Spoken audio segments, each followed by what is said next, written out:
Do not underestimate the battle that's about to take place outside those doors. They are calling it Black Friday.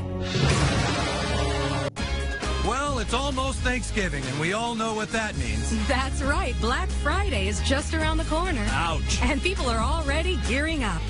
We usually start lining up around 3 a.m. We douse ourselves in pig blood because it does help us slip through the crowd when the doors open.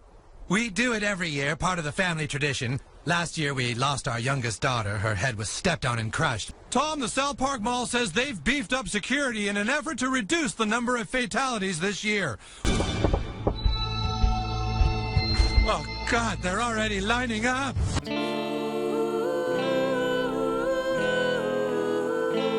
We now live in a world that requires us to consume as much as possible.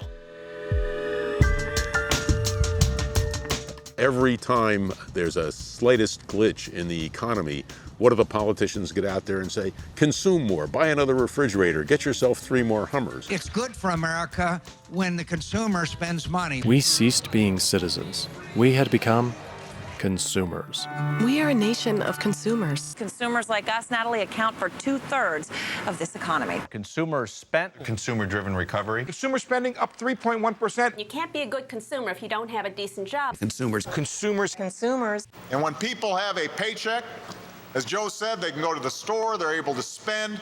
That helps the economy grow. Take a look at the line right now.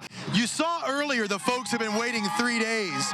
These are the folks who showed up last night and have been going nonstop ever since. We are, as I say, groomed from birth to become these consumers whose happiness is contingent on stuff. That's the whole meaning of life, isn't it? Trying to find a place for your stuff.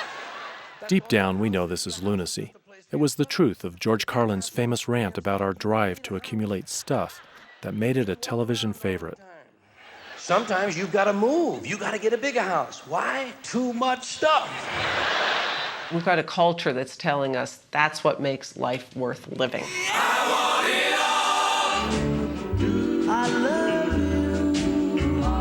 No one ever wished for a smaller holiday gift. Most of us try to live to some consumer norm. We're affected by what people around us have and buy, and that's a big part of how we set our own standards of adequacy. A lot of people today are recognizing the limits to that model and realizing, you know, I've got the Hummer, I've got the big house, I've got all the things that I thought were what were going to make me feel wonderful, and I don't. Why? Reproducing that lifestyle is getting harder and harder for people. They have to work longer and longer hours to make it happen, or take on more and more debt to make it happen, so that the actual lives that we have inside those McMansions and those cars and so forth are getting more and more problematic.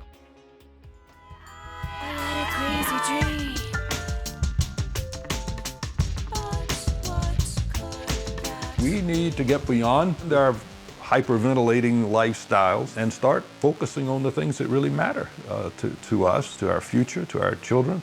Often people will say, oh, if we need to become sustainable, we're going to have to give up all sorts of things. What did we give up to become consumers?